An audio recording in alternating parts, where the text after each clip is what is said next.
Hello guys and welcome back to my channel. तो हमेशा की तरह आज भी हमारे पास काफी इंटरेस्टिंग न्यूज है, तो वीडियो के अंत तक जरूर देखना। वेल शुरुआत करते हैं अपनी पहली न्यूज से। तो सबसे पहले हम बात करते हैं स्काउट के बारे में। तो 2 दिन पहले की स्ट्रीम पर स्काउट को एक बंदा चैट में बोलता है मॉडल को ओवीएस रौनक एंड वाइपर ने कैरी किया था और आपको ट्रेस गॉड और सेफ कैरी कर रहे हैं। जिस पर स्काउट ने क्या बोला पहले वो देख लेते हैं। Just once that model hard carry हुआ है, रौनक ओवेस वाइपर ने कंधे पे उठाया है।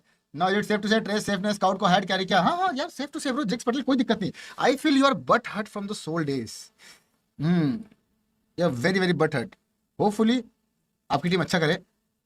मेरा सोल वैसे सही है, बट मेरे कुछ सोल फैन से नहीं बनती है, नहीं बनेगी, क्योंकि आप लोग बहुत ज्यादा बट हर्ट हो पिछले 4 साल से। रहो butthurt, be butthurt, and yeah you can say whatever the fuck you want brother. You can say whatever the fuck you want भाई, गो अहेड। कैरी हुआ, ये हुआ, आई एम हैप्पी ब्रो।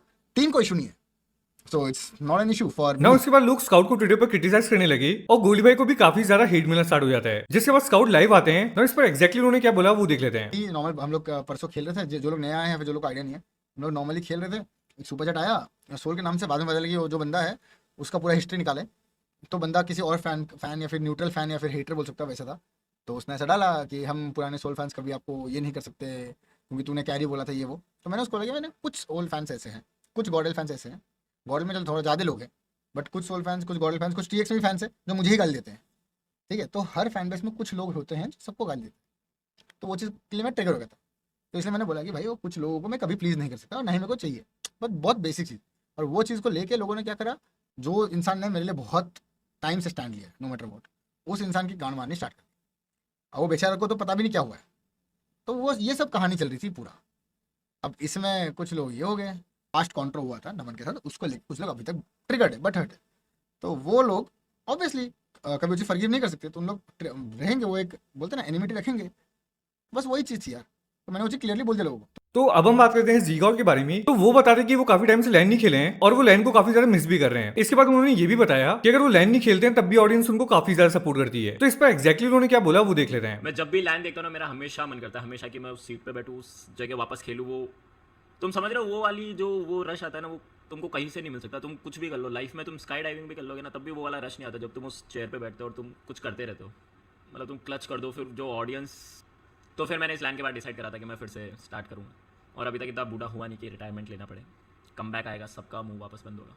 भाई मैं line पे जाता हूँ ना, मेरे को ऐसा फील होता है, मतलब लोग अभी भी उतना ही प्यार करते हैं यार। मतलब तुम समझ रहे हो, मेरे को इतने सारे प्लेयर खेल रहे हैं, इतना सब वहाँ पे चालू है, लोग सब कुछ कर रहे हैं, बट मैं खेल नहीं रहा, मैं देख रहा हूँ ऑडियंस। मतलब मैं भी ऑडियंस की साइड से देख रहा हूँ, बट लोग इतना प्यार करते हैं कि जिगॉड भाई वापस जाओ। लाइन पे इतने लोगों ने मेरे को बोला कि जिगॉड भाई आप खेलो प्लीज़ आप खेलो। मतलब तुम ऐसा फील होता है यार, कुछ तो अचीव करा है अपन ने। नाउ नेक्स्ट हम बात करते हैं क्लचगॉड के बारे में। तो उनको एक बंदा चैट में हेट दे रहा होता है कंपैरिजन करते हुए, वो भी अपनी टीम से। जिस पर क्लचगॉड ने क्या बोला वो देख लेते हैं। जेनी ब्रो छोड़ो ना, कोई कहीं कहीं पर भी है, तुमको दूसरे को हेट क्यों देना बताओ। तुम्हारी आरएनटी एक्स, तुम ऐसा बोल रहे हो, ठीक है, देखो ना, चुपचाप बैठो, देखो तुम खेल रहे हो नहीं खेल रहे हो, बस दूसरे को हेट देना। तब से बोले जा रहे हो, क्या दिक्कत हो गई है तुम्हें। मेरी पूरी चैट में देखो, कोई किसी को कुछ बोल रहा है क्या? तुम ही एक अलग से मतलब चमके हुए हो, पता नहीं क्यों। क्या लेना देना है तुम्हें? अगर तुम जो लिखे हो, ठीक है, उसमें मैं जीत गया, फिर क्या पता भाई। मतलब तुम सोच लो, इतना हेट कमेंट चल रहा है तो मतलब ऑडियंस का ब्रेन मतलब कैसा है एग्जैक्टली। नाउ इस बार क्लचगॉड बोलते हैं कि बाकी कंट्रीज की ऑडियंस काफी अलग है और इंडियन फैंस आपस में लड़ते हैं, और वो ये भी बताते हैं कि इंटरनेशनल लॉबीज बहुत ज्यादा हार्ड है, लोगों को इस पर ध्यान देना चाहिए। नाउ एग्जैक्टली उन्होंने क्या बोला वो देख लेते हैं। इंडियंस की एक दूसरे में ही भाई, एक दूसरे का लड़ाई जो है वो खत्म करो पहले। अपने अपने में ही लड़ते रहते हैं, अलग है भाई लड़ते। बाहर की चाट देखो भाई, बाहर के लोगों को देखो, वो लोग कैसा, एक कंट्री का एक ये रहता है कि भाई चल ये है। हमारा तो क्लब भी नहीं है भाई कुछ, तो पूरा ऐसा खतरनाक डोमिनेट करता हो ऐसा कोई। इंडिया में यही चलता रहता है, कौन सा ज्यादा खराब है और कौन सा मतलब खराब दोनों ही है। कौन सा खराब चूज करना है ये बताओ।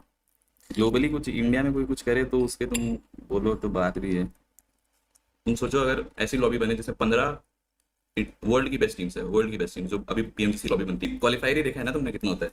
तुम खुद ही अपने मुंह से बोलो, तुम्हें लगता है जो क्वालिफाइंग स्टेज रहता है 32 टीम्स 24 टीम्स जितनी भी रहती है, उतने में अगर अपने को इन्वाइट मिलेगा तो हम लोग क्वालिफाई भी करेंगे फाइनल्स के लिए।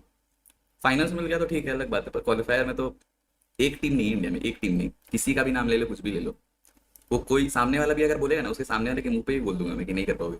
देन अब हम फिर से बात करते हैं स्काउट के बारे में। तो वो अवार्ड शो के मैटर पर बात करते हैं और वो लॉल्स और जॉनथन के बारे में भी बात करते हैं। 2022 ठीक है, सेम अवार्ड जो अभी जीते हैं, ये आना बाकी है मेरा 2023 वाला। ये 2025 में लाना बाकी है वो काशवी घर पे, ये एक और है, और 3 है, ये और 3 है, ठीक है। ऐसे उस रूम में कम से कम और 6-7 पड़े हुए, सिर्फ बहुत पड़े। बस इस चीज़ के लिए मैंने बोला, तो आई होप ये चीज़ आप समझ पाओ।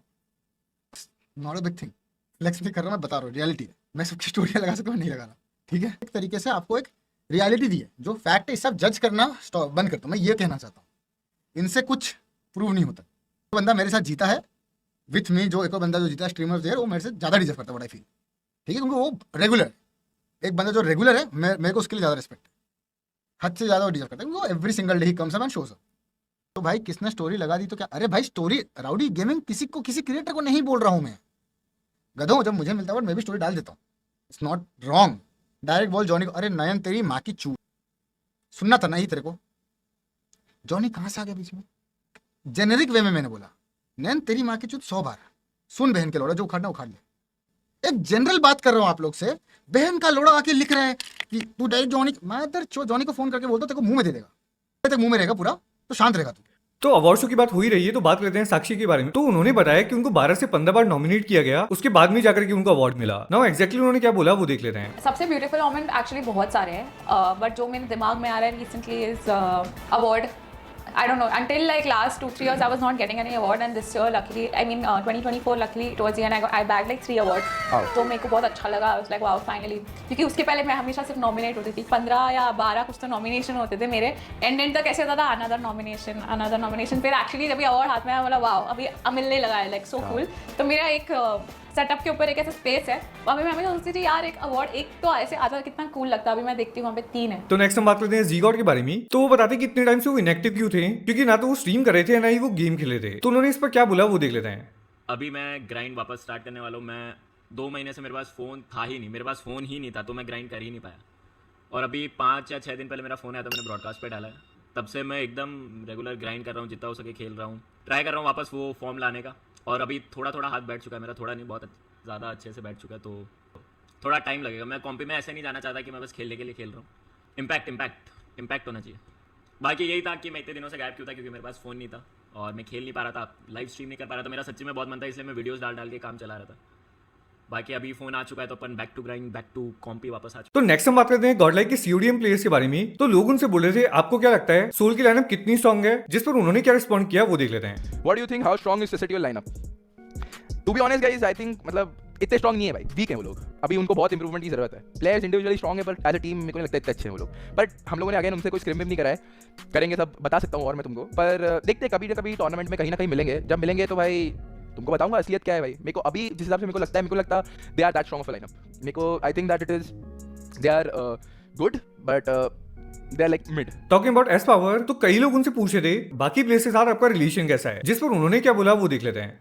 रिलेशन विद गॉब्लिन, भाई उसके रिलेशन हेक्टर के साथ, नियो के साथ, गॉब्लिन के साथ, तीनों के साथ बहुत बढ़िया है। रिलेशन किसी का खराब ही नहीं है। रिलेशन विद पंक भी अपना भाई, सब अपने भाई है। पंक के साथ तो अच्छा ही है, पंक के साथ तो कभी बुरा हुआ ही नहीं स्टार्टिंग से लेके अभी तक। देन अब हम बात करते हैं मूवी के बारे में। तो काफी लोग उनसे बोले थे भाई स्ट्रीम पर पगड़ी पहन कर आओ, इस पर उन्होंने रिस्पॉन्ड करते हुए कुछ ऐसा कहा। बट यार मैं पता क्यों नहीं चाहता हूँ कि मैं स्ट्रीम के लिए पगड़ी बांध के आ जाऊँ और फिर लोग उसका कुछ और मतलब निकालें ना। आजकल मतलब बहुत उल्टे चीज़ें निकलते हैं ना, तो मैं वो चीज़ों से मैं थोड़ा सा दूर रहता हूँ, वरना मुझे कोई दिक्कत नहीं आता। तो आजकल तो लोग मतलब ऐसा भी कर लेते हैं, समझ लो मैं पगड़ी बांध के आ गया और मतलब मेरे को उसका कुछ सेट ना करना है या कुछ प्रॉब्लम आई तो ये भी नहीं पता कि लोग उसका कुछ और मतलब निकाल देना, तो थोड़ा सा टेक केयर करना पड़ता है खुद का। मैं डालने की stream is for entertainment, disclaimer से आजकल दुनिया नहीं चलती ना। आजकल लोगों को दूसरों की ज़िंदगी के साथ खिलवाड़ करके ज़्यादा मजा आता है, खुद की तरफ ध्यान बहुत लोगों का कम है, दूसरों की गांड मारने का ज़्यादा ध्यान है। तो नेक्स्ट हम बात करते हैं साक्षी के बारे में। तो उनसे पूछा जाता है उनकी मंथली सैलरी कितनी है, जिस पर उन्होंने क्या रिस्पॉन्ड किया वो देख लेते हैं। Sakshi monthly earning from YouTube sponsor combined everything कितना कमा लेते हो आप? Income is enough to become a sugar mommy, Damn. But still एक रेफरेंस तो देना होगा आपको। रेफरेंस आई थिंक इनडायरेक्टली मैं रेफरेंस हीरो एक्सट्रीम 125R के बाइक्स के साथ लूंगी। Okay. तो हमारे उसमें ऐसे होता है कि पर मंथ ऐसे परमानेंट किसी का नहीं होता। True.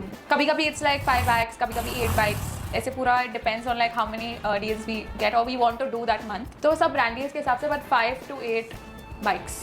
खाली गेमिंग वॉचिंग के लिए आप आ रहे हो तो कृपया किसी और स्ट्रीमर के पास जाइए जो जिसको वॉचिंग फ्लेक्स करना है। वॉचिंग हम हमारे पीक पे जो लाए थे कोई उसको टच भी नहीं कर पाया। सो वॉचिंग हमने देखी है, हमने लो भी देखा है, अब मॉडरेट चल रहा है, तो स्ट्रेस नहीं यार। जब अच्छा करेंगे स्पोर्ट्स में अपना वॉचिंग आ जाएगी, कोई बड़ी चीज़ नहीं है, बट उसके लिए अच्छा करना जरूरी। तो मेरा फोकस एक जगह है, दोनों नाव में पैर नहीं रख सकते, समझ लो। पहले अभी 2 साल तक मैं दोनों नाव में पैर रख रहा था, स्पोर्ट्स भी और वॉचिंग कंटेंट फलाना निमाना। बट अभी क्या है, सिर्फ फोकस स्पोर्ट्स है, अब उसके बाद सेकंड प्रायोरिटी आती है कंटेंट, तो फोकस वही है। तो अच्छे से फोड़ेंगे जब स्पोर्ट्स में, अपने आप लोग देखने आएंगे यार। और मैं रेगुलर भी नहीं था काफी टाइम से, तो अब रेगुलर होना स्टार्ट हुआ हूँ, तो हूँ एक महीने बाद चीजें अलग हो। ऑलरेडी गाइस, आज के लिए मेरे पास इतनी न्यूज़ थी। मिलते हैं नेक्स्ट वीडियो में। Thanks for watching. वीडियो को लाइक एंड चैनल को सब्सक्राइब जरूर कर देना।